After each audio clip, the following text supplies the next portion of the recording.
to None Dare Call It Ordinary, the podcast that digs into the unusual, unorthodox, and downright unsettling beliefs found at the depths of the internet and the heights of paranoia. I'm your host, Dylan, and with me is the beautificent and bountiful Brent.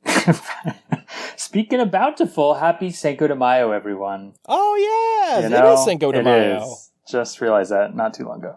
I love celebrating holidays that are about other countries. Yes. And instead of, deeply understanding those countries, right, don't care. We can move to them and practice cancer quackery, which seems to be, isn't that what Cinco de Mayo is all about? I think that's it is. What we're celebrating. Yeah, that's what we're doing today. Medical freedom. That's what we're celebrating.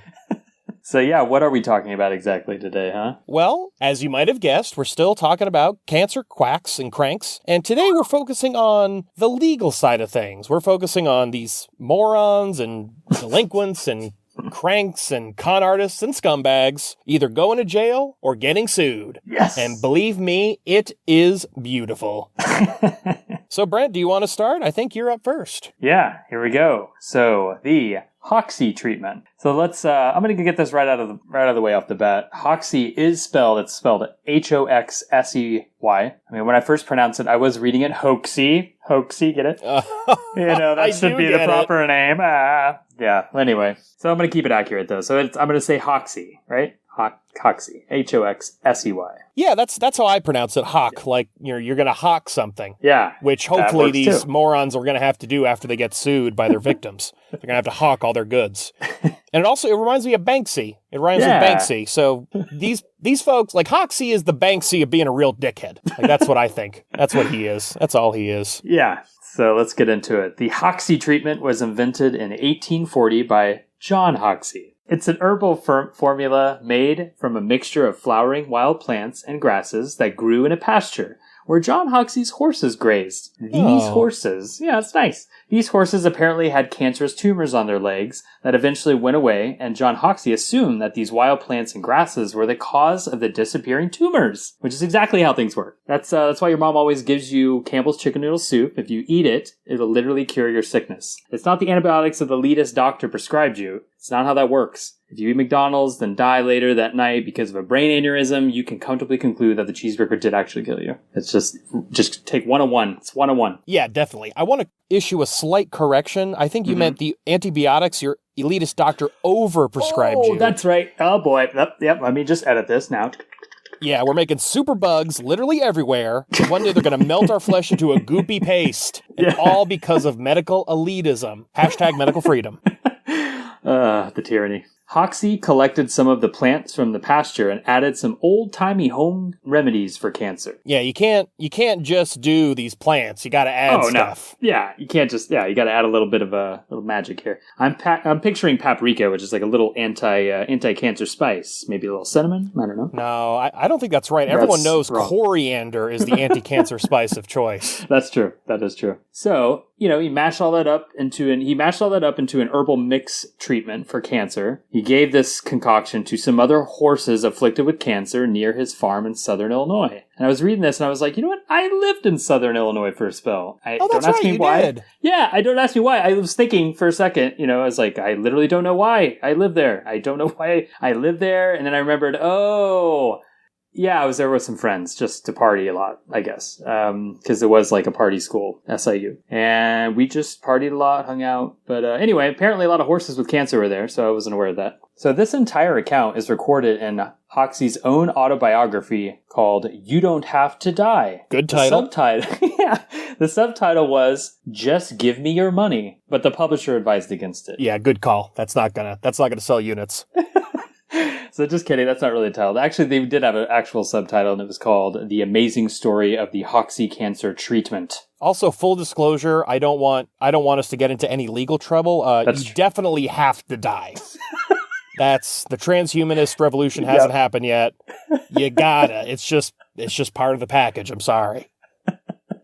Not a problem. All right. In this book, Hoxsey states that this treatment aims to restore physiological normalcy. Unfortunately, I don't know. Unfortunately, this physiological normalcy is only possible if you have horse legs. So this treatment is for centaurs only, unfortunately. So, yeah. Although I think just... there are possible applications, if Medusa's head with all those snakes, if they get tail cancer or something. Oh, yeah. I think it's a mythological cure, which makes sense because, the idea that it's a cure is a myth anyway. So you have to be a non-existent creature for it to work. Right. Also, I think it's normalcy. Oh, you're right. Normalcy. Although I do like normalcy. That makes it sound more important. I do too. I like it better. I read that completely wrong. Normalcy is not correct. You're right. I'm wrong. That's the new way of saying it. We're bucking trends. We're making a new trend. Normalcy. All right. So in Hoxie's, same thing. Freudian slip, if I do say so. Much. In Hoxie's book, he actually lists the exact ingredients that go into this treatment for all cases of cancer, both internal and external. So he's not like that Greek guy. He's actually telling you what's in it, so that's nice. Yeah, exactly. But specifically in horse legs, obviously, but that's just a given. Yeah, of course. Yeah. The ingredients include potassium iodide, combined with some or all of these substances on a case-by-case basis, obviously. Some or all. That's like a real quote. With like a little bit more precision, I have to admit. Yeah. All right. According to Hoxie, licorice. So, but it's not red or black. I don't know. It doesn't say if it's red or black, so it doesn't specify. I guess you just wing it and making your own at home if you're going to do this. Yeah, red licorice though. That's not really licorice. No, let's be honest. Yeah, it's the black. The black stuff is what you want. Right. All the best cancer cures are black. The Cancina stuff was black. This stuff. Yep, that's true. It's clear.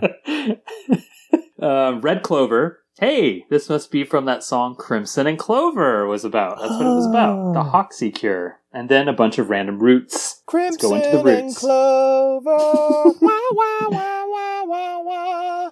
Your cancer is over. Wah, wah. That's the song, right?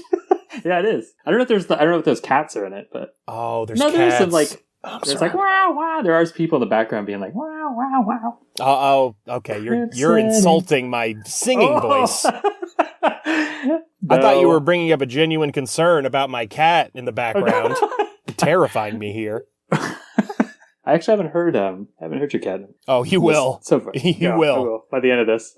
He hates this. He's like, stop podcasting. Can't stand a closed door. So here's the roots: burdock root, stilngia root. I don't know if that's how you say that. Berberis root, poke root, cascara, aromatic USP 14 artificial flavor, and selling out prickly ash bark. Ow! God, yeah. I mean, at least it's not like shark fin, but that's good, I guess. Yeah, especially that shark tooth. So, I guess it's kind of shark tooth and buckthorn bark. Ouch! Again, that's another painful. Oh. It's got to really hurt. Can't cure cancer without it really hurting you for no reason. The last two are no longer on the official list of ingredients offered by the treatment. So enjoy the new and improved Hoxie anti-cancer formula, now with no bark. Hooray! So I guess its bark used to be worse than its cancer bite. Now they're finally the same. No bark, no cure. Hoxie also offered topical treatments for tumors. Good old topical treatments that used, we've mentioned before, some of the same ingredients such as bloodroot. And we've covered this on earlier previous podcasts if you're really into the blood salve. These episodes, it's a lot of unoriginal cranks. They're just ripping off other scam artists. So which true. In a way I really like. Yeah. I have no problem with that. Yeah. But at the same time, get original. Get something fun with it. Try something else. Right. You've already got the whole horse leg story going on. Don't, fall back on the same old tricks. Stick with the horse leg plant story. Never go wrong with the horse legs. So the cancer cure was passed to John Hoxie's son, and then finally to his son, Harry Hoxie, in 1919. Apparently, Harry Hoxie was well known for his confrontational and flamboyant demeanor. So I guess, con artists do actually have this. I guess a lot of smoke and mirrors, to catch you off guard with their overconfident abrasiveness. And nothing says real medicine like a confrontational and flamboyant demeanor.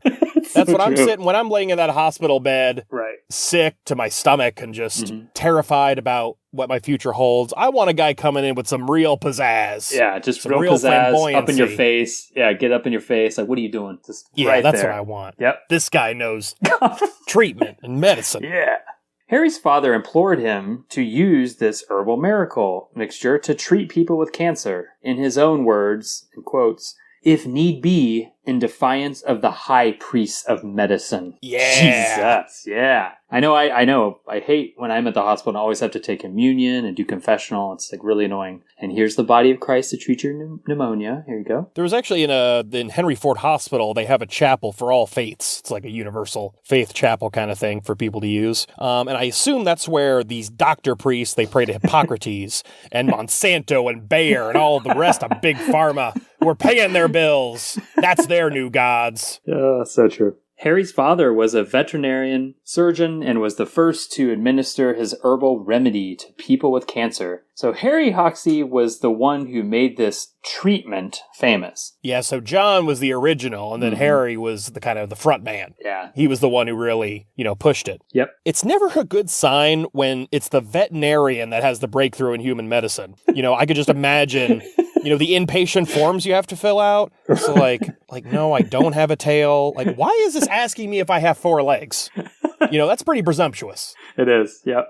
So first clinic offering the Hoxsey treatment was opened in the early 1920s. That's where all our best ideas came from, by the way. That's right. The That's 1920s. It all stems from the 20s. Yep.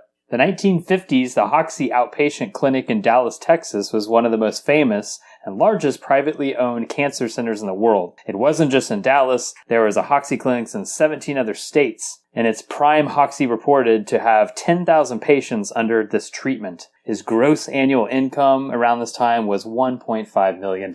Is that, did you do an inflation check on that? No, that I didn't do. So that's in 1950s money. That's true.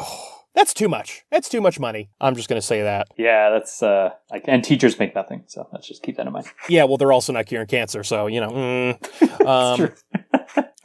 Texas has to deal with this a lot. This is, it seems Texas gets lots of these folks, and Texas also knows how to deal with these assholes, which we're going to see later on in the episode. A little bit of a spoiler. Yep. So what did the medical industrial complex think of Harry Hoxsey? Well, he was their worst nightmare. Enemy number one. Hoxsey frequently had to shut down several of his clinics for practicing without a medical license. See, that's how they get you. You want to practice medicine in this town? Not so fast, buddy. Let me see your license. Typical liberal nonsense. It's tyranny, Mr. Producer. Tyranny. It's I think it's fair, though. I'm a bug man, and I need a license to be a bug man. So if I need a license to mix a chemical and spray some shit on somebody's grass, I think if you're going to operate on somebody and open up their guts, you should probably need a license, too. Then again, I'm just another liberal tyrant. Yeah. So what do I know? I just love tyranny of regulating dangerous pursuits. Yeah, exactly. So there have been no clinical trials of Hoxsey treatment. In the 1950s, there were several record reviews, though, and one was in 1954 when a group of physicians visited the Hoxsey clinic. They supposedly inspected the clinic, spoke with patients, looked at medical documents, and concluded that the Hoxsey clinic was, quote, successfully treating pathologically proven cases of cancer, both internal and external, without the use of surgery, radium, or X-ray. Also, that the patients remained symptom-free in excess to live 5 or 6 years after treatment. They also noted that Hoxsey treatment is superior to such conventional methods of treatment as X-ray, radium, and surgery. Small problem, though, none of this data this group of physicians based this conclusion on can be found in any journal or even in Hoxsey's own book. So, yeah. Oh, pedantic details. They saw these patients doing great. Yeah, Isn't that enough? It's all about word of mouth. You and your quantitative analysis and your statistical significance and your randomized control trials. You make me want to puke. So a review of Hoxsey treatment and facilities was conducted in 1957 by a panel of faculty members of the University of British Columbia. The result for over half of the patients from British Columbia was either death or spreading of their cancer. Wait, what? Or spreading their cancer. Yeah, they're spreading their cancer around. They're giving it out to people. You spread your money around, you spread your cancer around. I didn't know cancer was contagious, but, again, Oops. I'm just a liberal tyrant. In nearly a fourth of patients, there is zero proof that the patients ever even had cancer in the first place. That's great. that's an easy case to cure. I think I can handle that. Yeah, you don't have cancer, and now you're cured from not having cancer. So this is a great idea if you really want to get ahead in the scamming sick and vulnerable people out of their hard-earned money business. You first convince them that they have a disease, then offer them a fake cure for the fake disease. For a price, of course. It kind of sounds like religion. But this isn't a religion studies podcast. This is a geologically accurate podcast only. I mean, it is kind of a religious studies podcast. The first series was on the Book of Revelation. That's true. I forgot about that already. Short memory. That's why you can't remember why you went to Southern Illinois. You can't even remember what podcast we've done. Where am I right now? What? I just started recording. I don't know what's going on. I don't know. All I know is I'm in a closet. It's getting very warm in here. I'm scared. It's so dark. For nearly 1/10 of the patients, the study found that these patients had a curative treatment, aka legit medical treatment, before arriving at the Hoxsey Clinic. In only a single case of external cancer did they conclude that Hoxsey treatment did even a slight effect on the disease, and conventional treatment would have yielded much better results. This is a really common trick I've found is you get your cancer cured by real medicine while doing some bullshit. Right. And then you claim that the bullshit is what cured your cancer. That's right. This happens a lot. Yes, it does. So in 1930, Hoxsey, along with the controversial broadcaster Norman G. Baker, fell under legal trouble while operating the Baker Institute in Iowa. So they faced multiple lawsuits for, yet again, practicing medicine without a license. But getting a license is so annoying. Ugh. I mean, come on. Yeah, you can't combine a confrontational non-doctor with a controversial broadcaster. The powers that be just won't have it. That's too much. Yeah, it is. That's so true. You could be controversial if you're not very confrontational. Or you could be confrontational as long as you're not very controversial. But you can't be both. So true. In 1956, the Food and Drug Administration Commissioner issued a public beware warning against Hoxsey's treatment. These posters were hung in post offices and subway stations all across the country. I don't know if the FDA still does stuff like this. I really do like this a lot. It's like advertising more. It's kind of cool. These posters are cool. Yeah, I want a series of them in my house. I would love it. And I think we posted one on our Instagram page, which I saw that's great. Saying that kind of makes me want to vomit a little, and we'll talk about that later. But we will probably showing these more in the future. But yeah, they are super cool. Yeah. So these repeated run-ins with the FDA led eventually to the closing of the Dallas clinic in the 1950s. The FDA messed with Texas and won. No, they messed with a Texas charlatan and won. Oh, we're going to find Texas can mess with these assholes too, and it's going to be great. That's right. So Hoxsey was forced to shut down all of his U.S. clinics in the early 1960s, and in 1963, with Hoxsey's approval, a nurse who worked closely with Hoxsey named Mildred Nelson started the Biomedical Clinic in, drumroll please, where else other than beautiful, lawless Tijuana, Mexico?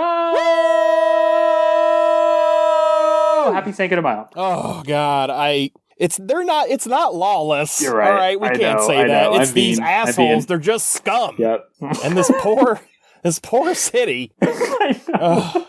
I was actually doing a lot of yelping the other day about legitimate oncologists in Mexico. And there's a lot of them. Yeah. I just want everyone to know that. So what do these assholes do? So Nelson died in 1999, and so did the biomedical clinic. What? And so did I wish. And so the biomedical clinic was handed over to his sister, Liz Jonas. Her sister, Liz Jonas. Yeah. So you may now be asking what happened to Mr. Hoxsey himself. Hey, Brent, what happened to Mr. Hoxsey himself? Thank you. Thanks for asking, Dylan. He died in 1974. Yes. Can you guess? Yes. Can you guess what he died from? Wishful thinking. Yep. Correct. No, he died from prostate cancer. Oh, wait, but I thought he cured that. Well, it appears at least some evidence, I guess, that he sort of believed it. You know, I don't know if that's true, but he basically, when diagnosed with prostate cancer, he actually did start to, use his own treatment on his own bullshit cure on his cancer, but it didn't work, obviously, and then he died at the end. Oh, Just kidding. That's not true. So wait. He actually, it doesn't end there because Mr. Hoxsey did attempt his own treatment, but then after he failed and opted for the very cancer treatments he railed against all his life, those treatments like surgery and other standard medical cancer treatments. So lesson was he was a total hypocrite. The end. So that's not over. Sorry. There's still more. Let me finish. And here it is. It's not the end. There's even another twist. It's like we're watching an M. Night Shyamalan movie marathon here. So after a long life of promoting fake cancer cure while railing against big medicine, then getting cancer using his fake cancer cure, and it not working, then switching finally to actual medical treatment for cancer. Harry Huxley died 7 years later. The end. The end. The end. Reviews by the FDA, the National Cancer Institute, American Cancer Society, MD Anderson Cancer Center, and Memorial Sloan Kettering Cancer Center, and the Medical Center for Studying Cancer in Horse Legs Only. Sorry. That's a real place. All right. All have found no objective evidence that this treatment provides any noticeable benefits to people with cancer. They obviously also do not advise the use of Hoxsey treatment. The sale of the Hoxsey treatment is banned in the U.S. by the FDA on September 21st, 1960, and is described as a worthless and discredited remedy in a form of quackery. I like how they're using the word quackery. Like that. Yeah, I didn't realize that. That's good. It's good. Yeah, good job. I think I did a good job by calling these episodes that. That's an official word. Yeah, that's really good. It's FDA approved. All right, let's move on to something new. Zoetron therapy. Zoetron therapy. Which is a pretty fun word. It sounds like some alien movie. I am Zoetron. I come to conquer the human race. It's definitely a Martian-sounding name. Yep. And I think there's really no better way to introduce Zoetron therapy than the very first line from the Wikipedia page on it. Zoetron therapy is an ineffective cancer treatment based on a large donut-shaped electromagnetic device, the Zoetron machine. Wow. It's basically Infinity War. Yeah.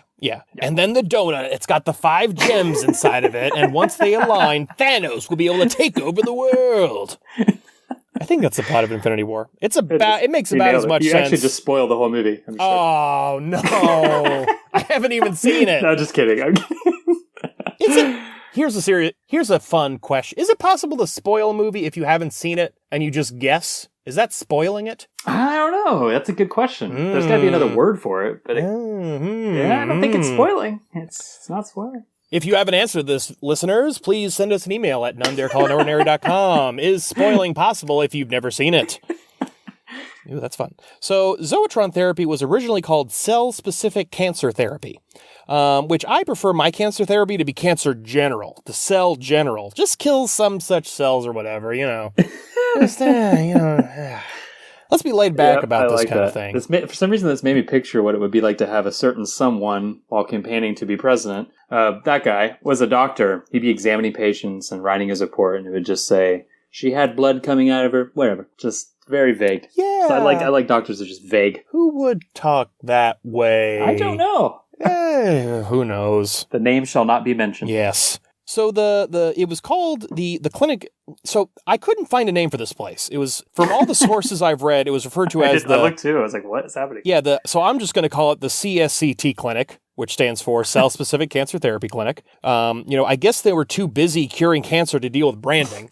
I bet the building just didn't have a name. It was just a nondescript building, which was also probably for legal reasons. So I kind of get why they would do that. Yeah. So this clinic opened in Santo Domingo, Dominican Republic in 1996, and then it moved to Tijuana, Mexico in 1998.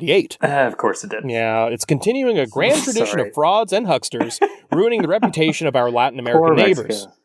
Yeah. Spoiler alert, they shouldn't have moved to Mexico. They're going to get their asses handed to them, and it's going to be great. So I wonder if Zoetron therapy will continue in the beautifully ironic practice of charging loads of money for their treatments. You betcha. Treatment originally cost $20,000. So I'm going to use our time-honored Tesla comparison approach. Oh, good. So that's half a Tesla. Whoa. Although, in fairness, they did lower the price to $15,000 in 1998. So now you can get both 1/8 of a Tesla and untreated cancer. Sign me up. Do I get a free Elon Musk enema? What? Too far. Whatever that is. So, in actual fairness, and this is rare for us, their promotional brochures said that they would offer their services for low or no cost for patients unable to afford it. And this was actually verified by Stephen Barrett of Quackwatch. He interviewed some patients who visited the clinic, and they said that, indeed, they didn't have to pay anything for this. Yeah, sometimes you just got to offer your completely worthless product for free just to keep up appearances, I guess. Yeah, I think that's fair. It's worthless, so you pay nothing. I think that's what they should have done at the start, but you take what you can get. They got there eventually. I would love for these swine to have some piece of purity in their black hearts. Yeah. I know that they owned a travel agency. And so all these people, like, they had to go to the Caribbean or they had to go to Mexico to get these treatments. So, like, yeah, it's free. By the way, have you ever been on a cruise before? You know, I just know that they had some angle to still get money out of these people. Oh, yeah, totally. I'm sure. And in 1997, CSCT even promised to refund dissatisfied patients in 1997. But since every patient who forked over 20 grand and left with nothing, CSCT quickly recognized the error of their ways and rescinded this policy. So, you know, even talking about where they were located and, you know, how they practiced and their price, you know, what exactly is Zoetron therapy anyway? Is it urine? Enemas? Huh? Christmas bushes? Nope. ZT uses a new method in this series, magnets. How do they work? That's ICP. Oh, I think the quote is, what is the manner in which they produce their effects? I don't think that's really... I don't know. That's not how the song goes, though. That's what's now happening. So the rest of the song goes, and I'm going to sing the song. I'm not going to sing it. I'm going to say it. This is the real lyrics. I'm going to rap it. And I don't want to talk to no scientists. Y'all motherfuckers lying and getting me pissed. So true. So that is, I agree with that 100%. And it's on a plaque on my wall next to my diploma. Did you ever... I want to get that cross-stitched. And hanging on my wall. Yeah, I love that. Oh, cross-stitched. Just a beautiful dude. Did you ever see that Vice documentary on like the gathering of the Juggalos? It's really funny, actually. No, I haven't. It's really funny because it's like you see a bunch of white people make up, like organize a protest, something, but they're like kind of not really sure why they're there. They're just like, what are we doing here? I don't know. They're just like, yeah, we're just kind of angry. We look like Juggalos, you know? Let's let us have our time. Can we just be Juggalos? Like, no one's stopping you. Just be Juggalos. It was pretty fun. I heard that there actually was a thing where, like, the FBI classified them as a terror group or something. Yeah, I think that happened, but the weird thing is this like, their protest was years after that happened or something, so it's just like, why now? Like, I don't understand why 10 years later you're now... It was, like, a long time ago, so it kind of came out of nowhere. 10-year anniversary of being taken off the terrorist watch list group. That's a good celebration. Yeah, I'd be happy too. Yeah. Have you ever known a Juggalo? I haven't. I haven't really. I have known ICP fans, but I feel you gotta take it up a notch to be a Juggalo. Yeah. I guess you can't just be a casual ICP fan. You can't just be... I mean, I knew a guy who ate a lot of Xanax and listened to ICP. He had two of the ingredients for being a Juggalo, but I don't think he was all the way there. He didn't go full, like, face paint and go to all the shows, yeah. Yeah, no, he didn't do that. He wore regular jeans. Yeah. All right, so we got magnets. So how do they work? Well, the patient lies on a table, and he's surrounded by, like, as the Wikipedia article said, it's a donut. It looks like, from the picture I've seen, it's like a yellow nut. Like, as in nuts and bolts, you savages. God. And this nut had a 2-foot diameter. Oh, nuts. As in big, hairy balls. Right? No, spoiler alert. Sorry, that's coming up that's coming up soon. I think. We've come so far. We have. My bad. And we have... I went straight to the balls. We have so far still to go. Yeah. So the therapist would listen for sounds the machine would make, indicating the presence of cancer cells. Oh. So in other words, the therapist becomes a cancer whisperer. They make the sound real mysterious. They have to listen and pay attention to these sounds and interpret them. But I really hope the sounds in question were just the machine saying, "Hey, I found some near the lymph nodes." It's like Alexa or something, just like, we found some lymph nodes. Yeah, exactly. That's what I hope it is. Perfect. So this giant nut, what it was doing is it could apparently detect the vibrational differences between cancerous and non-cancerous cells. Again with the vibrations. Yeah, good vibrations. It's really just Zoetron propaganda. That's all that song was. Yeah. So once it found these cancerous cells, it sent back their frequency, causing them to rupture while leaving healthy cells with good vibes intact. So, wait, what do we need the cancer whisperer for then? The machine is doing all the work, and I've seen the picture of this going on, and based on the picture and our discussion of the Milgram experience from last episode, I think people just feel better when a person with a lab coat and a clipboard is hanging around. I think that's the only real thing that therapist is doing. Yeah, we should just start wearing a lab coat and carrying a clipboard around town in our daily lives. People respect every single thing that came out of our mouths. At the checkout, at the grocery store, "Excuse me, miss, I'm afraid," as I look down at my clipboard, "you're going to have to let me get ahead of you in line. It's serious and I'm wearing a lab coat and a have a clipboard. Thank you.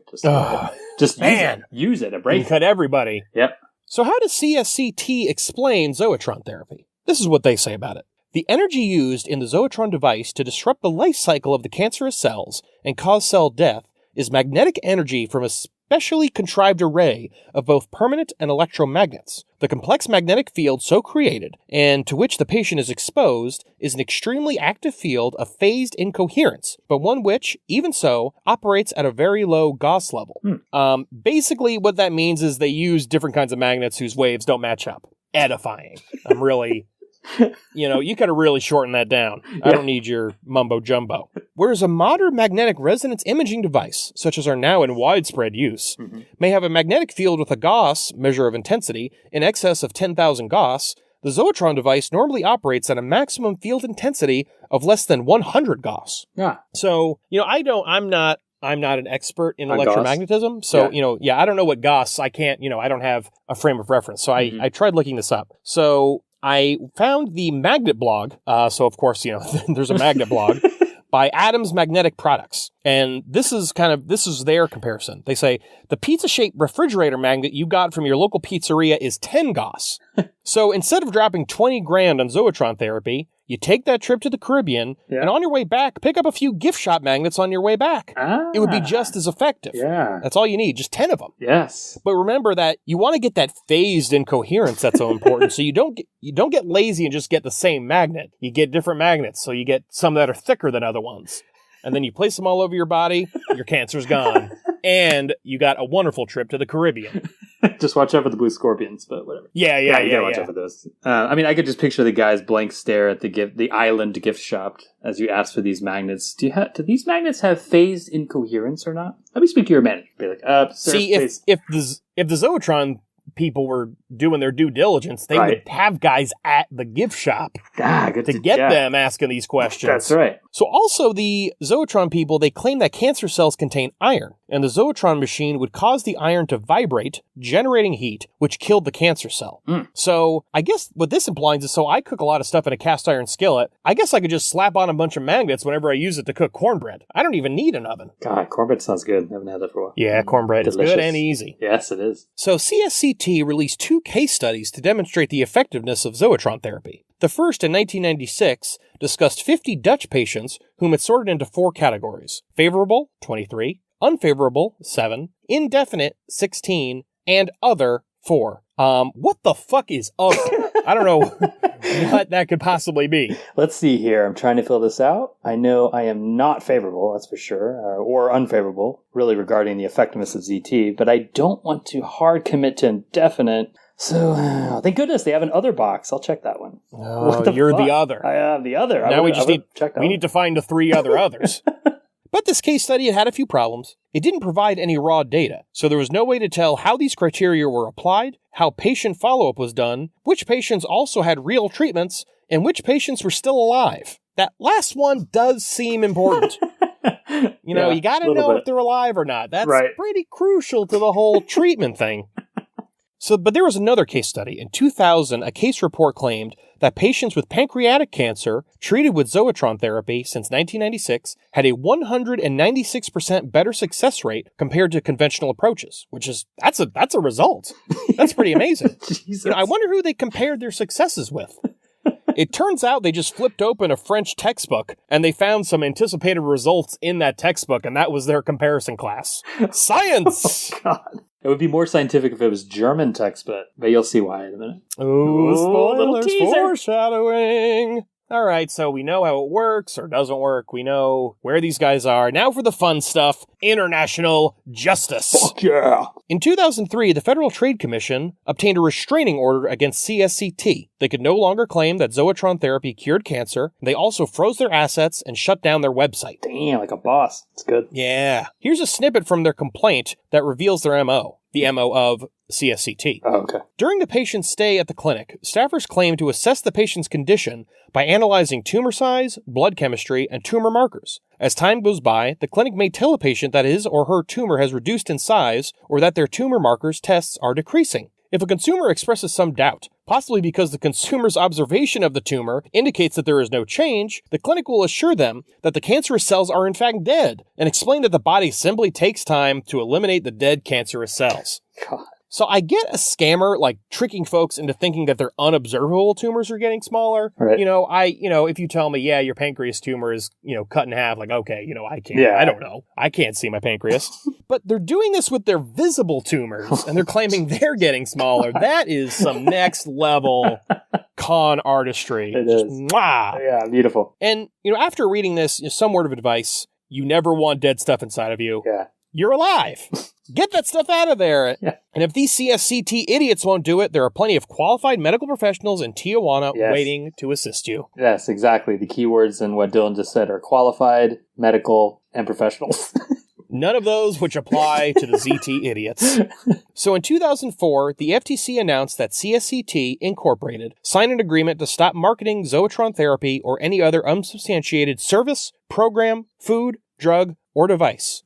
And according to the Mexican Ministry of Health, 850 people were scammed in a 5-year period. Aha. And so that sucks. Go to a real doctor. They have plenty of them in Mexico. They're just waiting to help you. Yes, real doctors. So, Brent, what's next in our cavalcade of cancer cacophony? Oh, next up is Reich Gerald Hammer and the new German medicine. New German. I haven't heard that since the 40s. Yep, good old Reichgard Hammer. What can you say about this guy? I don't know. Let's start with his most standout characteristic. He was a well-known anti-Semite, so in other words, very fine people. Very fine people. If his cancer cure involves tiki torches, I'm about to lose it. Thank God it doesn't. So anyway, let's move on. He graced this planet with his existence from 1935 to 2017. Not too long ago, he passed That's away. how long Nazi Germany was supposed to last. That didn't work out, though. But this Hammer guy, he got there. He hung in there. So he was born in Mettmann, Germany, and became a German physician. He started German New Medicine, or they call it Germanic New Medicine, which is why I like to call him the Germaniac. Get it? Get it? Oh, I do. It's not what it sounds like, though. It's really a term of endearment. His life of evil work inspired the podcast creators like us. See? One day, two racially pure radio hosts will talk about me and vindicate my work. I can't do a German accent. I tried. But also what I like about that is I think of that song, Maniac, He's a Germaniac, Germaniac, oh. Curing cancer like he doesn't. Oh, I can't do it. I'm sorry. I should have practiced. So what did Hammer offer to the world? Well, Rational Wiki calls it alternative medicine. Wikipedia calls it pseudo-medicine. I call it garbage pedal by Fuck You Forever in Hell. So yeah, that sounds more accurate. More extreme. But I mean, the one thing we could say is if we lived in pseudo-reality, it probably would have worked great. Yeah. That's the problem. Yeah. So the great wisdom Hammer graced us with is his idea that every single disease has its psychosomatic origin in their neurological impact as well as many other psychological conflicts and anxieties. In a similar fashion to the microbiotic scam, Hammer thought cancer was caused by mental conflict. I don't think that's right. I think it's other stuff. Yeah, I think it might not be correct. Okay. I just wanted to clear that up. Yeah. So on August 8th, 1978, Hammer's son Dirk was shot to death by the son of the last king of Italy. Ooh. I'm not going to pronounce that name. Can you? Vittorio Emanuele of Savoy. I was going to do it that voice too, but it's Cinco de Mayo and you're not allowed to. They're all Romance languages. It's all the same. So Dirk was fast asleep on a yacht off of Cavallo.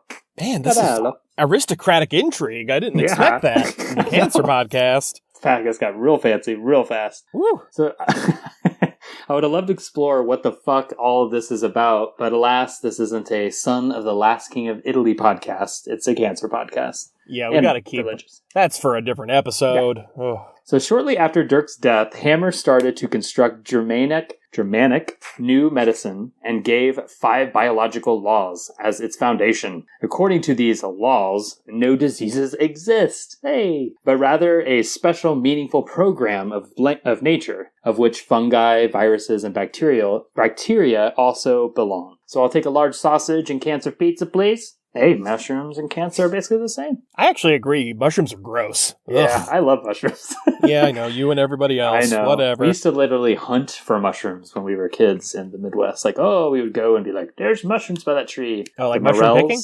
Yeah. We'd pick the morel mushrooms that look like little brains. Ironically. Oh, yeah. Yeah, those are cool looking. You're right. And my mom would cut them, me. fry them, and we'd eat them. Yeah. Ooh, I was always Kinda scared dangerous. about getting the wrong kind, yeah. I know. It is kind of, because there's some that look very similar, but... Yeah, scary. But it reminds me of, I don't want to do a spoiler, but it reminds me of Phantom Thread a little bit there, doesn't it? Oh, yeah. We'll have to cut out the spoiler. It's a spoiler podcast. So when I read a special meaningful program of nature, like I'm going to go see the Detroit Symphony Orchestra is playing Rite of Spring in a few months. And I imagine like in the program that they hand out, it's going to say that, a special meaningful program of nature. It seems that's really captures what the Rite of Spring is all about too. So, of course, what would a great enemy of those with cancer be without demanding their patients to never seek chemotherapy or any other traditional medical treatment for their cancer because it does more harm than good? They'd be a fraud, that's what. Yeah! So around this time of his son's death in the 5 Commandments of Cancer Quackery, Hammer was diagnosed with testicular cancer and his wife was diagnosed with breast cancer. Thank God they're both racially pure Germans and get this new German medicine going. That's exactly right. So, of course, Hammer attributed the cancer in both himself and his wife to the trauma surrounding their son's death. The cancer surely would be treated if they could just confront and remedy this emotional conflict. Staying principled, Hammer had a conventional medical operation in 1979, how nice of him, to treat his testicular cancer. But instead of advising his wife to do the same, he used her as a guinea pig for his quackery. So she was the first patient of the new German medicine. And it worked out great, and Germans everywhere could celebrate a homegrown triumph. She died in 1985. Oh. It's almost. Let me just say, it's almost as if he had a hand in her death. Almost. Nah, man. She killed herself by being too sad. She was weak. So true. Germans know how to handle that kind of weakness. You know what I'm saying? Understanding the importance of not ever falling for emotional conflict, Hammer continued his research despite the death of his first patient and wife. He knew how to cure his cancer. Yeah, Don't be sad. Move on. Hammer announced the creation of his new medicine in 1981 and opened a group of clinics between 1982 and 1985, despite his theories being completely rejected by the medical establishment. It's 1982, but we're curing patients like it's 1942. What does the medical establishment know about medicine? I mean, come on. This guy is a Nazi who killed his wife. Where do I sign up? Yeah, give me some. Give me that. So all these clinics were closed eventually by the authorities for illegal medical practices. God, who does the medical establishment think they are, shutting down illegal clinics? Seriously. I think they're really overstepping their boundaries here. I agree too. Yep, small government. Come on, guys. Keep it real. Hammer's success rate was not so good. Most of his patients died at the clinics, and as any good leader of the President of the United States would do, he never admitted any wrongdoing, ever. They had the greatest clinics and the most tremendous. He constantly reported nothing but complete success for his patients as they were all dying without any actual medical assistance in his clinics. So that's lovely. So what happened? So he's doing great. He's really confident. I bet it works out really well. It does not. So Hammer's license was revoked. So finally, but why let a harsh revoking get you down, right? Well, I mean, he's already practicing medicine illegally. So I don't think, I don't see why this is really a big deal at all. If you're going to drive with a suspended license, suspending it again, okay, I'm going to keep driving. Yeah. That affects me zero. Yeah. So Hammer continued practicing illegally across multiple countries in Europe, only to be occasionally interrupted with the annoying inconvenience of this thing called jail time. Freedom fighter. Medical freedom. I'm just going to say it over and over again. Yep. We don't have medical freedom in this country. That's right. We need freedom to be dumb. Yes, please. Shockingly, courts found Hammer to be mentally unstable, thus unfit to practice medicine. That's not good. In 1995, Hammer treated a young man at the age of 6 named Olivia Filhar. This poor dear woman suffered from Wilms tumor, which is a cancer of the kidneys usually only found in children. God is good. Olivia's parents... What did she learn by having that tumor? I bet she really overcame that. Spiritually developed. Yes, I bet she did. She did not. Olivia's parents was fearful of the painful conventional therapies, so they sought the help of Dr. Quackenstein. His brilliant... Get it? Quackenstein? Oh, he's a quack. Oh. And he's German.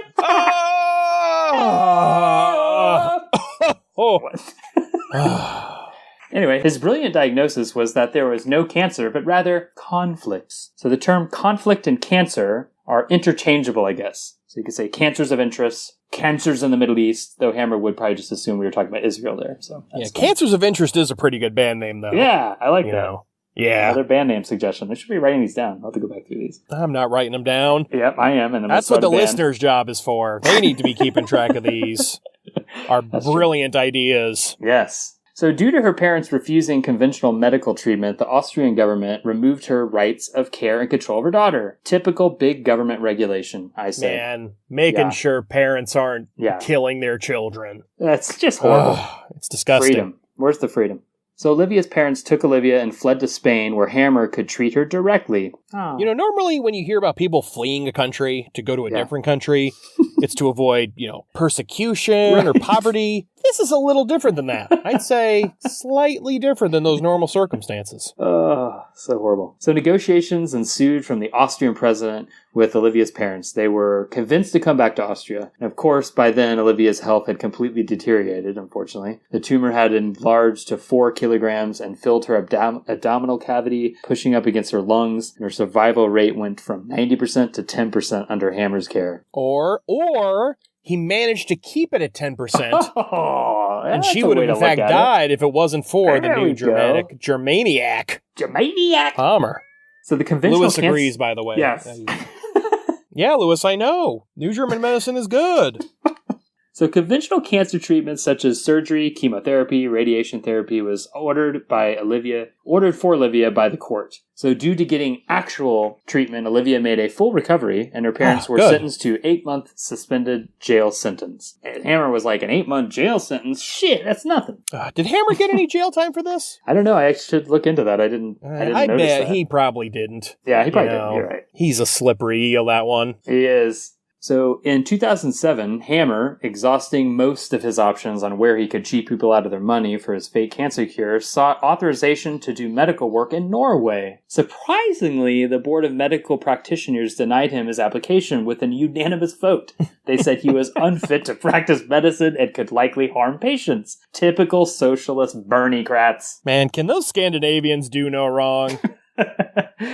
Side note, they're not as socialist as you might think. Oh. They often, a lot of those countries, they score really high on, economic freedom indexes. Yeah. I feel people should know that. That's totally a sidebar. I'm derailing the whole conversation. Oh, God, let's get back to the real meat. Yeah, let's get back to the Germaniac himself.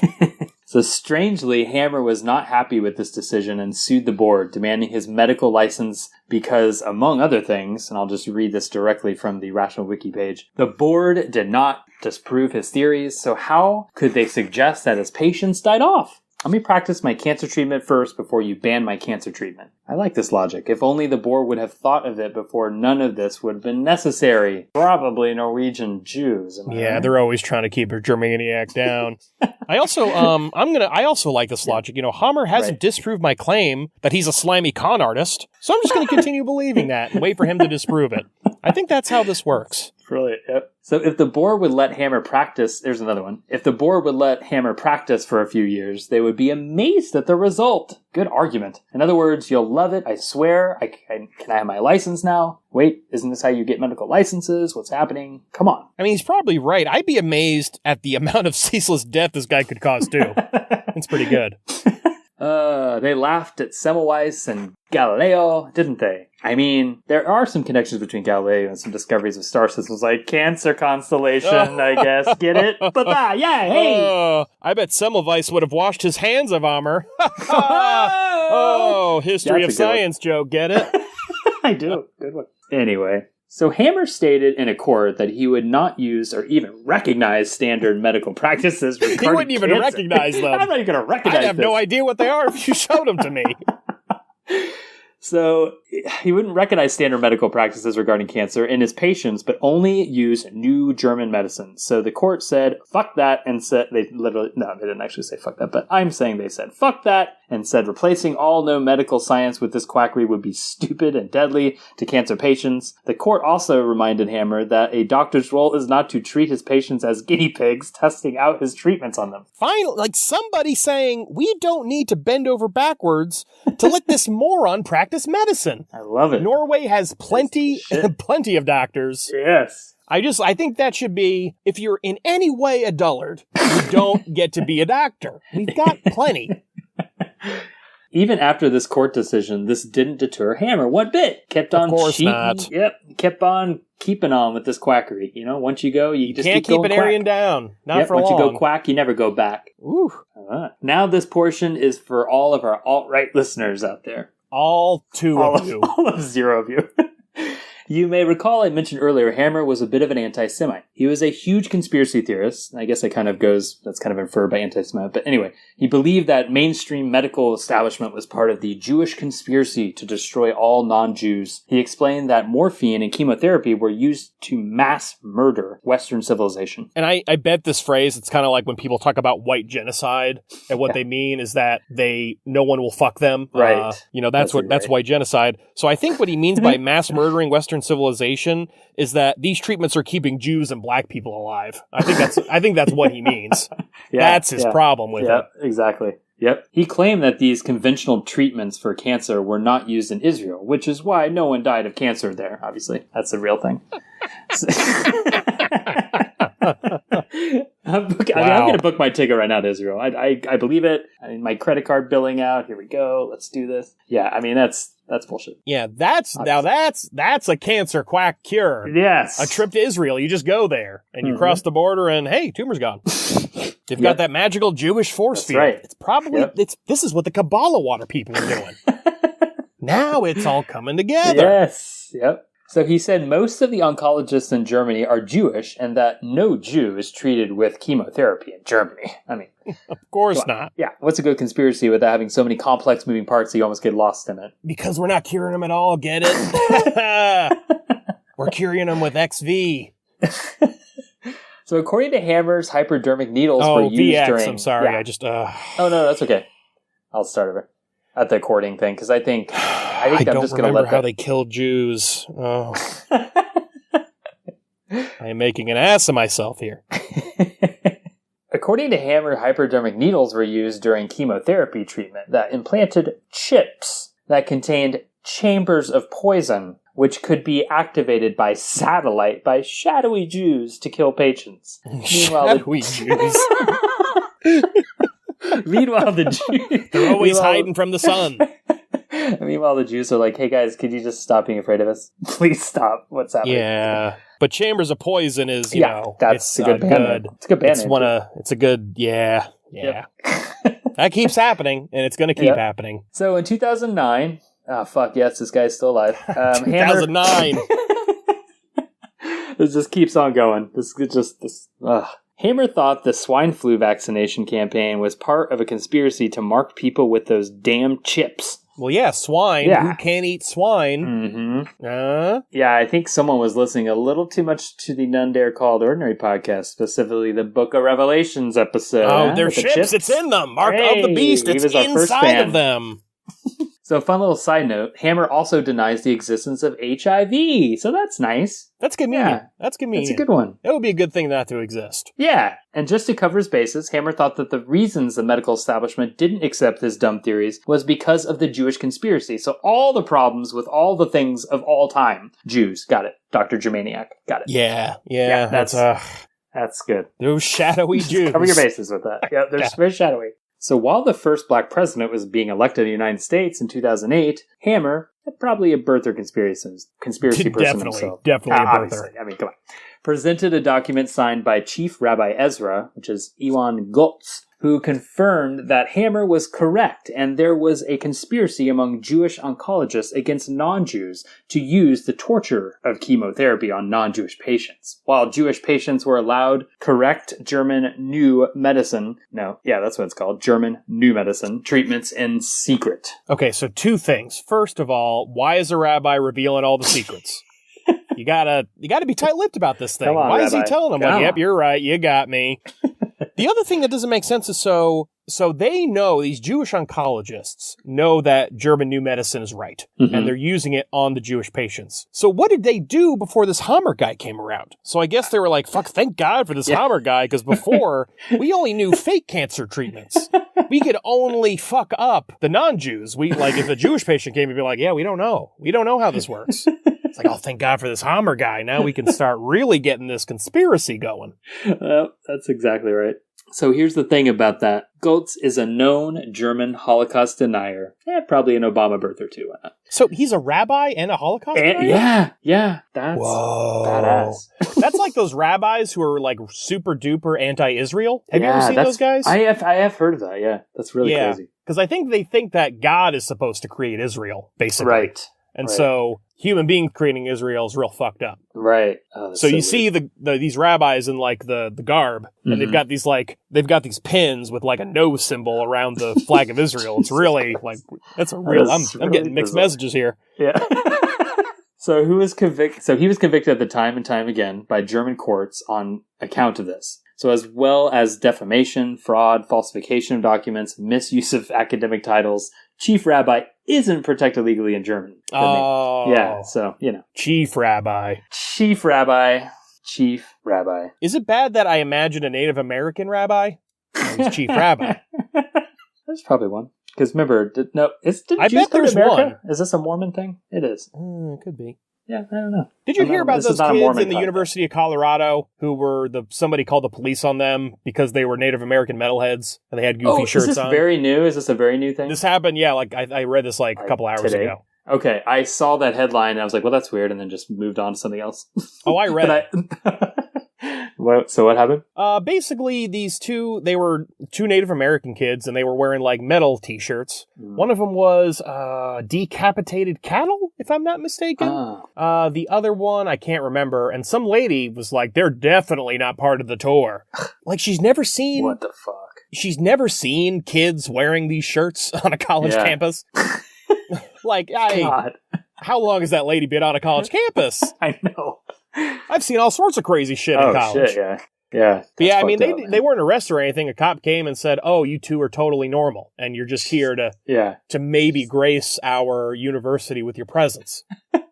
I'm sorry that I had to bother you, but some dumbass lady called the cops on you. Fuck, man. So ridiculous. So Hammer really was unique in that he checked multiple boxes on his pure evil card. So I actually have a pure evil card here. Let me look and see. So let's see what boxes we can check off here for Hammer. Yeah, let's see what we got. We got to be official. For starters, we can definitely check off the Nazi box, so that's good. So was he... I don't want to do this. Yeah. Like, I don't want to play this game. Like, because it's possible, based on the time frame, he was an actual Nazi. Like, I don't want to do this game. But, like, was he... Or what? Like, was he a Nazi or was he a Nazi? He just Nazi? I don't know. I didn't see him being a Nazi. Okay, but he was super. He hated Jews. I don't know. I don't want to play that game. He was like a lowercase n for the Nazi. Yeah, definitely. Yeah. Okay, that's great. Lowercase n. So we'll do let me adjust this to lowercase n. Okay. So I was just curious. Like, I bet he was. Yeah, I bet so. He might have been. Yeah, he may have been. Now I'm curious. I'm going to look. Nazi youth. He was born in 35, right? Yep. That's true. Yeah. Boom. So he conned poor people dying with cancer, so we can check off the con man box. So he basically murdered his wife, so we can check off the murder box. Oh, and then a little murder wife box. That's 2 boxes. While not actually practicing what he preached with his own cancer, so we can call him a glaring hypocrite box here. Here we go. There we go. Hey, he's got 4 of them. Yep. There we go. Anyway, what do I do with this card now? Frame it. Laminate it. Put it in your wallet. Put it right next to that diploma and the, what was it? The ICP quotes. Yes. Yeah, the ICP quotes. Yep. Cross-stitched by my mom as a present to you on your birthday. That would be so strange. All right. So the medical establishment in Germany and European Union issues warn. God damn it. And God, I want the listeners to know what our Jesus outline Christ. says. It says, Seriously. and the European Union. That's what it wrote. That's what is perfect. Your brilliant co-hosts wrote. I did. That was me. So the medical establishment in Germany and the European Union issues warnings of the detrimental effects and dangers presented by Hammer's theories. In some countries, practicing Hammer's treatments is punishable as malpractice. That should be true in every country. Yeah, it should be in every country, yes. So, but of course, Hammer's quackery seems to never die, pun intended. There are press reports from all throughout Europe of victims of Hammer's practice. But good news, though, as we wrap up here, good news, though, is that he died last year. Finally. So there are happy endings to these horrible stories sometimes, you know? God, I wonder if he was at Charlottesville. You know, I wonder. Oh, God. He's everywhere.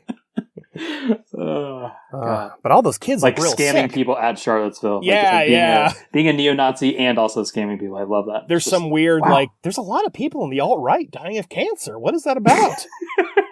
Oh, we found our perfect doctor. And then he's almost like, good? Yeah.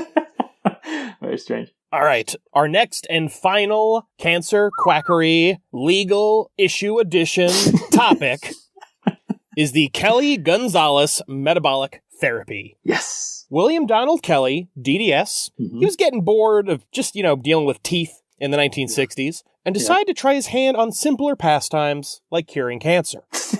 The cause of cancer, he thought, was simple and sexy. Hormone imbalance. Ah, yes. I'm going to explain this. I'm going to take some liberties and paraphrase some of the, highfalutin technical terminology that Kelly uses here. So we all got male and female hormones in us. Normally, we have the right amount, and the pancreas takes care of all of them. Yeah, the pancreas is gender neutral. Exactly. That's right. But because we eat garbage and foolishly drink coffee instead of sticking it up our rectum, the balance between the female and male hormones goes haywire. We really need to start a coffee enema cafe. It would be so messy. Dude, it's so horrible. Do you think the wait line in the restroom at Starbucks is bad? You can imagine the coffee enema cafe. It would set records for restroom wait time. I just imagine the bathrooms at Barnes & Noble. Oh, dear God.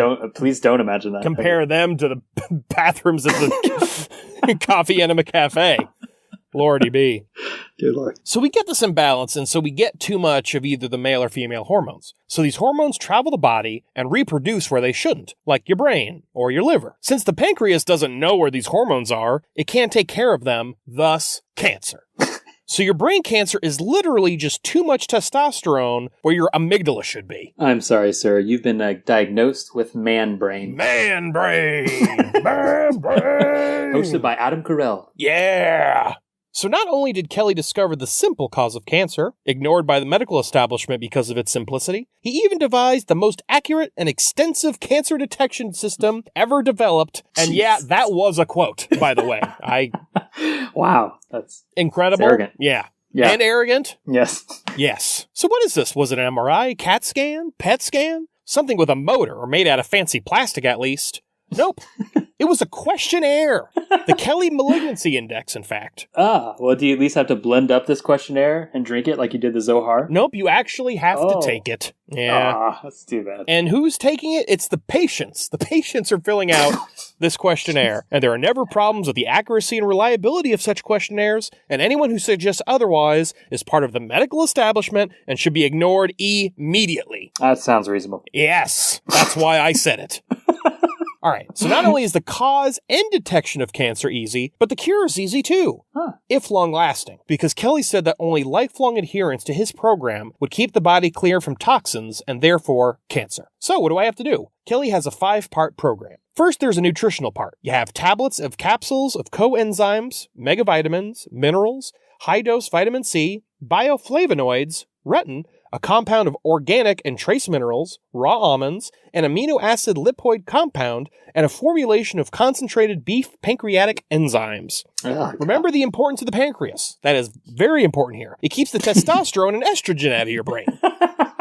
I think this cure would be more real if the pancreas enzymes came from people. Yeah. I mean, I'm trying to be a vegetarian over here. I don't want to have beef pancreas enzymes. And I'm a vegan, so I'm just fucked all around here. Yeah, there's no way. Not getting my cancer. There's no way you can get it. No. Does broccoli have a pancreas? I'm not a biologist. I want to say no right off the bat. Yeah, I think you're pretty right. So the second step to the Kelly program was detoxification. So all the testosterone in your brain and the tumor in your brain, it's leaking out toxins. So you got to get them out of there. This involves laxative purging with Epsom salts, fasts, and you guessed it, enemas. Yeah. And if you enjoy having fun with enemas, you may want to check out our third episode, guys. That's what it's called. Hey! So, what do we have? Coffee enemas? Yeah, of course. Of course there's coffee enemas. Is there any other kind? But there's also, and this is officially the grossest thing I've ever heard of in my entire life, is coming up. If you don't want to hear that, turn this off. Enemas of fermented milk or lemon juice. Oh, God. Like both? Oh, I thought it was both. When I read that, I was like, fermented milk and lemon juice. Like, God. I don't know. It was unclear. I think these are individual. I think I'll go with milk. I want milk in my coffee, or do I want lemon in my coffee? Yeah, go gross or go home, bitches. Come on. Yeah. You want to cure your cancer, don't you? But again, no vegan options. Come on. Like the milk, fermented milk. As a vegan, I'm not allowed to take any dairy products up the ass. Well, I mean, you could still do the coffee and the lemon juice. Oh, that's true. Though. Yeah, lemon juice. So yeah, 2 out of 3. Yeah. That's not too bad. So there's also a diet component. So initially he started with a vegetarian diet, but he allowed variations, which apparently included an all-meat diet, which is quite the variation on the vegetarian diet, if you ask me. The all-meat vegetarian diet. Is there really such a thing as an only meat diet? You thirsty? You need to wash down your bacon burger with chicken fried buns? You better blend up some steak juice. Steak juice. Everything you ingest is meat. Everything. I like it. Everything. You actually have to, you can't even eat a steak. You've got to dehydrate the steak to get all the water out of it. Yeah, Jesus. And just pure muscle is all you get to eat. And then there was a variety of other, I didn't feel like getting into all the various, details, but the one detail that stuck out to me was that you couldn't eat any pesticide residue. But I don't mind, I'm a bug man, but I only deal with ornamental plants and lawns and stuff. Yeah, we don't deal with those foods. So you don't have to worry about us. Me, I am not giving you any pesticide residue. The fourth bit is neurological stimulation, including osteopathic, chiropractic, physiotherapeutic manipulation, or manual reshaping of the skull, also called mandibular manipulation. You can't just move your body, you got to move your brain too. Jesus. And the fifth one seemed a little ad hoc to me. You read the Bible a bunch. That's actually part of the program. Got to read the Bible. Yep. You don't eat it, though. Don't eat the Bible. Read it. So we all know what happened next. An oncological revolution which swept cancer away into the dustbin of history. Wait, did I say cancer? I meant Kelly's right to practice medicine without a license. Yeah, yes. Yeah, that's what I meant to say.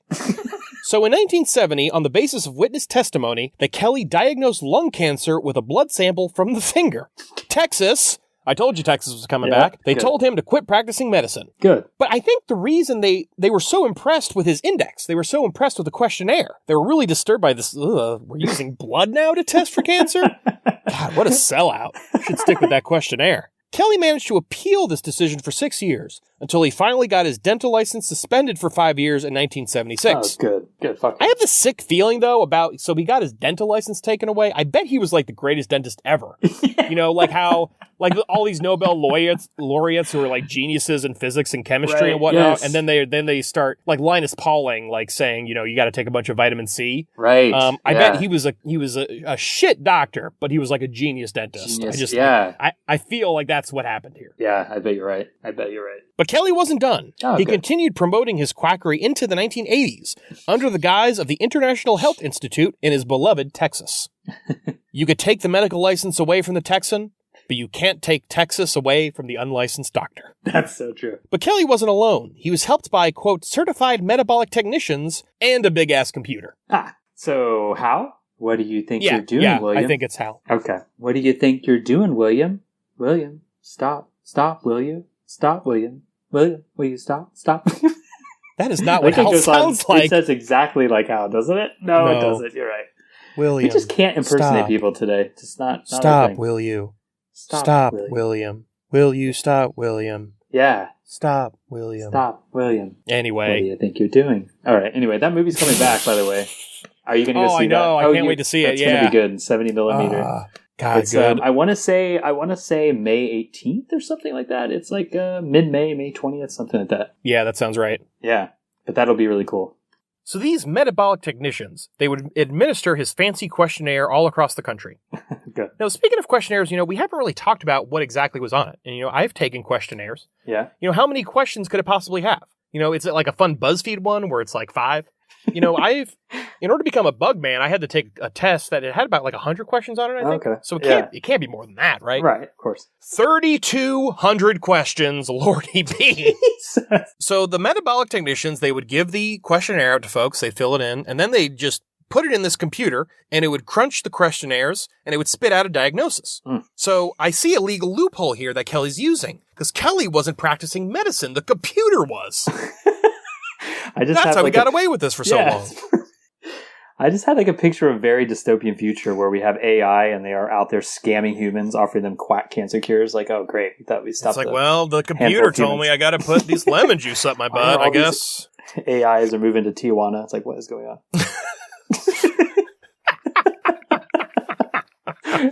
That's how you know things are going wrong.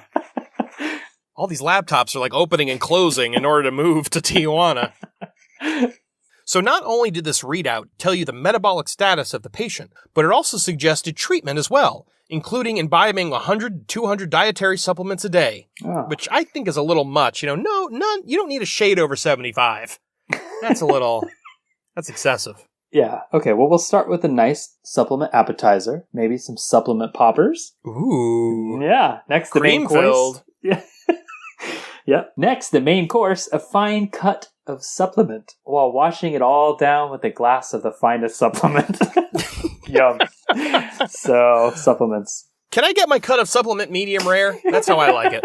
So the medical computer legal loophole, it's not the end of the story. In 1987, Dr. Nicholas Gonzalez enters the scene. He began a treatment very similar to Kelly's and even drafted a book discussing 50 patients treated by Kelly. Yeah. In defense of Kelly, Gonzalez was basically a ripoff. Coffee enemas, vegetarian diets with 1 billion variations, including an all-meat variation, 150 pills a day. God, just be original. Yeah. Just do something new. If I'm allowed an Austrian economics reference, Kelly is the von Mises to Gonzalez's Rothbard. Oh, this isn't an Austrian economics podcast, though. Even though we do have a friend that might be disappointed right now. Yeah, really disappointed. Although, sorry, dude. It might be an Austrian economics podcast in the future. Oh, spoiler. In the deep future of the deep state of this podcast.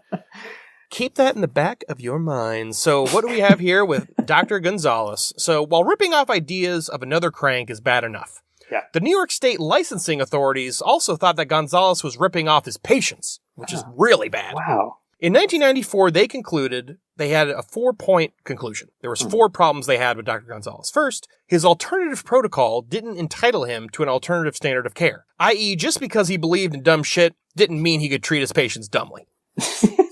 Dumb and Dumber 3. You have cancer, dummy. Ooh. That's the new one. Second. Actually, there is a Dumb and Dumber 3, so oops. Yeah, and it's dumberer, isn't it? Dumb and Dumber-er. There's 2 ers at the end of it. Yeah.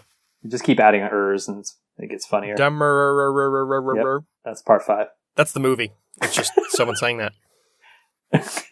Second, he failed to correctly interpret signs and symptoms of disease progression, which seems like something a doctor needs to know how to do. I'm a simple bug man, and yet I have to know what heat stroke looks like. So if I can do it, a doctor, someone with a medical license, although he's not going to have one real soon, they should be able to do this, I feel. Yeah, I mean, I see construction workers outside in Vegas when it's like 120 or something outside, and it's in the dead of summer, and I wonder if they're even humans. Like, what? They must be lizard people. I mean, David Icke knows what's up, right? I mean, yeah, that's actually little known secret. All bug people are lizards. Yeah. I'm going to come out on this podcast. Right. I am actually the Anunnaki. I am a reptilian, and we're okay. We're Anunnaki lives matter. It's fine. Yeah, Anunnaki lives matter. I definitely agree with that. Sitchin would agree. The third problem that the New York State Licensing Authority had with Dr. Gonzalez was that he treated his patients incompetently, which again is a problem. Right. So not only did he not know how to figure out what disease his patients had, he didn't even know how to treat the fake diseases he foisted upon them. Oh my God. It's horrible. bad upon bad. It's just layers. And their fourth problem with him, his record keeping was inadequate. which doesn't seem, it's a little anticlimactic, I have to admit. I would probably put that one first, get it out of the way, get to the good stuff.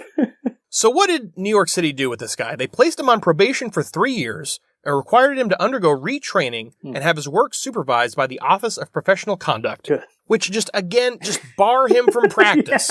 Is there some kind of doctor shortage I was unaware of? Like, you just concluded he couldn't diagnose patients and he couldn't treat whatever made-up condition he gave them anyway. Why does New York City want this man? Oh, dude, yeah, I'd literally feel more comfortable having my cancer treated by Pizza Rat at this point. But at least you'd get pizza. Yeah, seriously. You might still have a tumor, but you're not going to be hungry.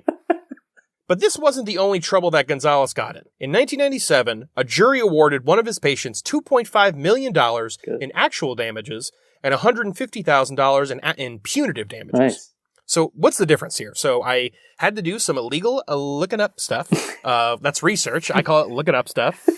Basically, the amount of fuck up inflicted on the patient was $2.5 million. Jeez. That's the actual damages. Wow. The $150,000, the punitive damages, was because he was a super prick about it. That's like, it's like if I go to your house, Brent, and I take a bat and I just destroy all your vintage Teenage Mutant Ninja Turtle dolls, right? Dude, not those. So I'm doing it. Yeah. So let's say those Ninja Turtle figures were worth like $100 because that's all they're worth. Yeah. Let's just admit it. Oh shit. The actual damages would be $100, but then I was kind of being an asshole about it. I was spitting in your face, doing a dance. That's the punitive damage. Right. So in 1991, this patient was diagnosed with uterine cancer and received a hysterectomy. And this story isn't getting more uplifting, at least not yet, and not for a while. So instead of the chemo and radiation recommended by her cancer specialist, keyword specialist, she went with Gonzalez. He tested her hair and concluded a more effective treatment would be 150 pills a day and coffee enemas. Jesus Christ. I hope your plan was to get angrier today because you're going to. He claimed her cancer was cured. It was in fact getting worse, eventually damaging her spine and leaving her blind. Oh, God. Being a real piece of shit, Gonzalez appealed the decision. The result of that appeal, the jury rescinded the $150,000. It's terrible. Holy fuck. Yeah, that's so bad. Yeah. But they kept the $2.5 million verdict. Fuck yeah, go jury. Woo-hoo. That's what I'm talking about. But that's not the only time Gonzalez got in trouble. In April of 2000, a jury awarded the husband of a Hodgkin's lymphoma patient who died $282,000. They said Gonzalez was negligent because apparently looking at hair is not an adequate oncological diagnosis. Maybe Gonzalez could see the extreme levels of testosterone in her brain through her hair. I mean, let's not be too unfair. No? That's not what you do think? I think I found some court testimony. Oh, okay. I found like some of the jury, and they actually had a song about this. They said, "Down with blood, down with hair, go instead with questionnaire." They were still impressed by the questionnaire. Wow, that was their main issue. Yeah. So where is Gonzalez now? Well, Gonzalez dropped dead in 2015 of heart problems, leaving behind a legacy not only as a scam artist who harmed many, but an unoriginal one at that. May God not rest his soul. Amen. And with that concludes this episode of None Dare Call It Ordinary. So, Brent, how do you feel? What did you learn today? I don't know. That last one has still got me disturbed. I'm thinking, it's just kind of creepy. The guy's looking at hair, too. People just let him kind of finger through hair. It's disgusting. Stop these people. It is disgusting. Yeah, hair isn't going to tell you a whole lot. Oh, I see you smoked weed last year. Yep. Like, that's really what it tells you. It's not going to tell you if you have cancer, as far as I know. I'm not an oncologist. Maybe talk to one of those really qualified oncologists you'll find in Mexico. Right. There's a ton of them there. Yes. We almost need to do a podcast just for the real oncologists, because I feel bad I kind of want to. I want to do a mini-sode. I want to interview. We should, interview the real medical professionals of Mexico who are actually getting stuff done and actually helping people. Yes, there are people. And Texas. And Texas. Yeah, Texas. It's not all bad. Texas. Yeah, they seem to cure their own. Yeah. So I want to let everyone know, first of all, we alluded to this earlier in the podcast, but we do now have an Instagram account. Yeah. Can you believe it? It makes me sick a little bit, but I was like, I'm on Instagram anyway. It's, for me, the nicest of the social media. It's mostly just fun pictures. Yeah. And I believe it's just at None Dare Call It Ordinary, if I'm not mistaken. Yeah, it is. Okay, good. Yep. And we we're trying to do fun stuff with that, so you could follow us there if you'd like. And again, we still have an email address, nonedarecallitordinary@gmail.com. Let us know if you or anyone you love has been scammed by one of these cancer assholes. Yeah. Maybe we've covered something you really liked, or maybe we covered something and you think we're totally wrong about it. Let us know, and we'll be sure to ignore it maybe, or, maybe we'll read it and, take it into consideration. Yes, I agree. And with that, we're done! We're done!